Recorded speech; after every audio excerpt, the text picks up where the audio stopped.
Weekly آپ کام کر سکتے ہیں۔ عام طور پر ایک ہفتے کے اندر 40 گھنٹے کام ہوتا ہے۔ کوئی بھی کنٹریکٹ جب جاب کا بنتا ہے تو اس میں 40 گھنٹوں کے حساب سے تنخواہ لکھی جاتی ہے۔ اوور ٹائم آپ کر سکتے ہیں لیکن ایک لمٹ کے اندر ہونے چاہیے۔ سب سے جو مین چیز ہے اس جاب کے اندر وہ یہ ہونا چاہیے کہ آپ کو 24 گھنٹے کے اندر 11 گھنٹے کنٹینیوس آرام کرنا ہونا چاہیے۔ اس کی آپ کو مثال کے تھرو سمجھاتا ہوں کہ کوئی مالک آپ کو اس طرح نہیں کہہ سکتا جی کہ آپ 8 گھنٹے کام کریں، 8 گھنٹے ریسٹ کریں، پھر 8 گھنٹے کام کریں، یا 6 گھنٹے کام کریں، 6 گھنٹے ریسٹ کریں، 6 گھنٹے کام کریں، 6 گھنٹے ریسٹ کریں۔ وہ آپ کو یہ کہہ سکتا ہے کہ آپ 12 گھنٹے کام کریں لیکن درمیان میں وہ آپ کو ریسٹ دے گا، لیکن اس کے بعد 11 گھنٹے وہ ٹوٹل آپ نے ریسٹ کرنا ہے۔ اس میں کوئی دوسرا نہیں ہے کہ آپ کو وہ اس سے اوپر لے کے جائے، زیادہ کام کروائے۔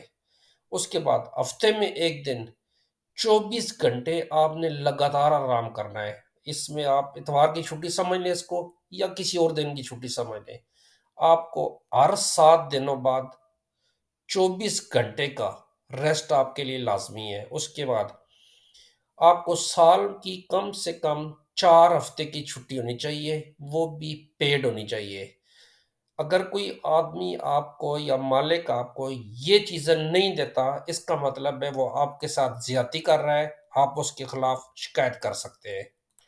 اٹالین قوانین میں آپ اس وقت شکایت کر سکتے ہیں جا کے جب آپ سمجھ رہے ہوں کہ یہاں پہ جہاں پہ آپ کام کر رہے ہیں وہاں پہ آپ کا استحصال ہو رہا ہے یا آپ کے ساتھ زیادتی ہو رہی ہے۔ اگر آپ دیکھنا چاہتے ہیں کہ استحصال یا زیادتی جو ہے آپ کے ساتھ وہ کس صورت میں ہو سکتی ہے، آپ کو یہ کنفرم ہونا چاہیے کہ جو آپ کے ساتھ رویہ رکھا گیا ہے وہ رویہ ایک معیاری رویہ نہیں ہے۔ مثال کے طور پر آپ کو جب وہ سیلری دیتا ہے تو وہ سیلری آپ کو کم دیتا ہے، جاب کا کنٹریکٹ کچھ اور کہہ رہا تھا اور جب وہ دے رہا ہے تو کچھ اور دے رہا ہے۔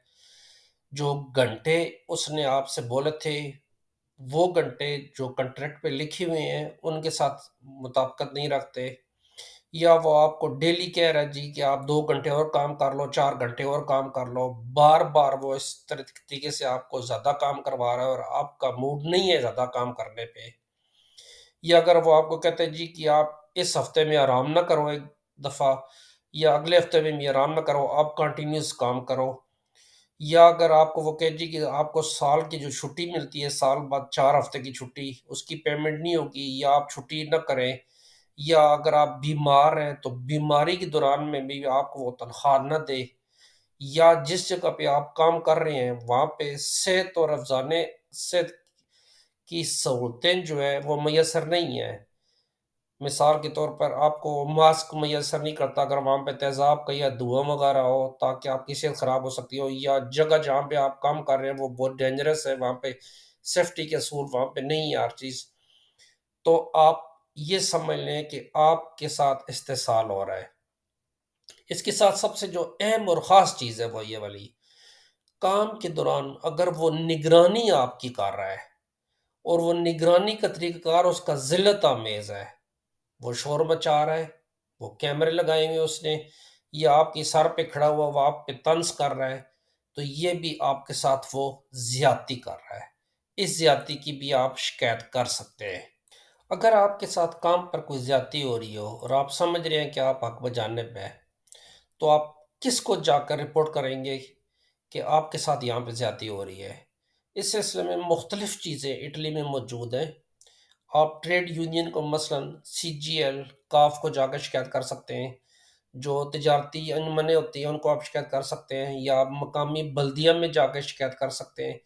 اگر وہ کچھ ادارے ایسے ہوتے ہیں جو غیر ملکیوں کے لیے بنے ہوتے ہیں کہ ان کو مدد یا فراہم کی جائے کسی قسم میں، ان کو آپ جا کے بتا سکتے ہیں۔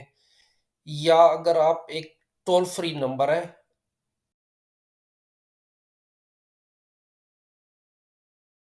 یہاں پر آپ پورا سال 24 گھنٹے مفت کال کسی بھی ٹائم آپ کال مفت کر سکتے ہیں۔ سب سے آخر میں جو میں چیز کہنا چاہ رہا ہوں وہ ایک بہت اہم پیغام ہے۔ جو لوگ کھیتی باڑی کا کام کرتے ہیں وہ لوگ یہ چیز کو ذہن میں رکھ لیں کہ جو کھیتی باڑی کے کام پہ آپ کو ایک شخص لے کے جاتا ہے اور وہ کہتا ہے جی میرا وہاں پہ کنٹریکٹ ہے اور میں اتنے بندے میں نے کام پہ لگانے ہیں، ان کو تنخواہ میں نے دینی ہے، پھر مالک سے وہ خود تنخواہ لے گا، یہ چیز غیر قانونی ہے۔ وہ جو ایجنٹ ہوتا ہے درمیان میں کھیتی باڑی کے کام میں کسی بھی فیکٹری کے کام میں جو آپ کو انلیگل طریقے سے لے کے جاتا ہے کام کرواتا ہے، یہ کام غیر قانونی ہے، انلیگل ہے اور یہ جرم ہے۔ جس کھیت میں وہ کام کر رہا ہے اس کھیت کا مالک، وہ ایجنٹ، اس دونوں جرم میں برابر کے قصوروار ہیں۔ آپ ان کے خلاف سمپل پولیس میں فون کر دیں، وہ آ کے ان دونوں کو پکڑ لے گی۔ اس لیے آپ اس چیز سے بچیں، ان ایجنٹوں سے بچیں، یہ غیر قانونی طور پر ہے۔ میں ریپیٹ کر رہا ہوں، یہ بالکل غیر قانونی ہے۔ اپنی جان بچائیں، میرے لیے دعا کریں۔ اللہ حافظ۔